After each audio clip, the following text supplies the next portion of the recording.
সাপ্লায়ারের সাথে কোয়ান্টিটি নেগোসিয়েশনের পর অবশ্যই প্রোডাক্টের অরিজিনাল ছবি এবং ভিডিও দেখতে চাবেন।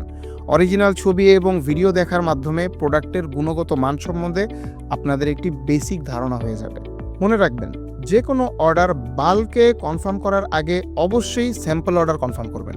1 পিস বা 2 পিস অথবা ডিফারেন্ট ভ্যারিয়েশনের ডিফারেন্ট সাপ্লায়ারের কাছ থেকে স্যাম্পল অর্ডার কনফার্মেশনের মাধ্যমে আপনি সরাসরি ফিজিক্যালি প্রোডাক্টটি দেখে প্রোডাক্টের গুণগত মান সম্বন্ধে আপনি একটি ধারণা পেয়ে যাবেন। মনে রাখবেন, প্রাথমিকভাবে কখনোই প্ল্যাটফর্মের বাইরে সাপ্লায়ারের সাথে কমিউনিকেট করে সাপ্লায়ারকে কোনো টাকা পেমেন্ট করবেন না, কারণ প্ল্যাটফর্মের বাইরের যে কোনো চ্যাটিং কিংবা যে কোনো ধরনের পেমেন্ট 1688 ভ্যালিডেট করে না। তবে হ্যাঁ, আপনি 1688 মাধ্যমে প্ল্যাটফর্মে যে কোনো সাপ্লায়ারের সাথে কানেক্টেড হয়ে সাপ্লায়ারের উইচ্যাট আইডি নিয়ে তার ফ্যাক্টরিতে সরাসরি আপনি ভিজিট করে দেন তাকে আপনি প্ল্যাটফর্মেই অর্ডারটি কনফার্ম করতে পারেন। সেই ক্ষেত্রে সাপ্লায়ারদের কোনো বিধিনিষেধ নেই।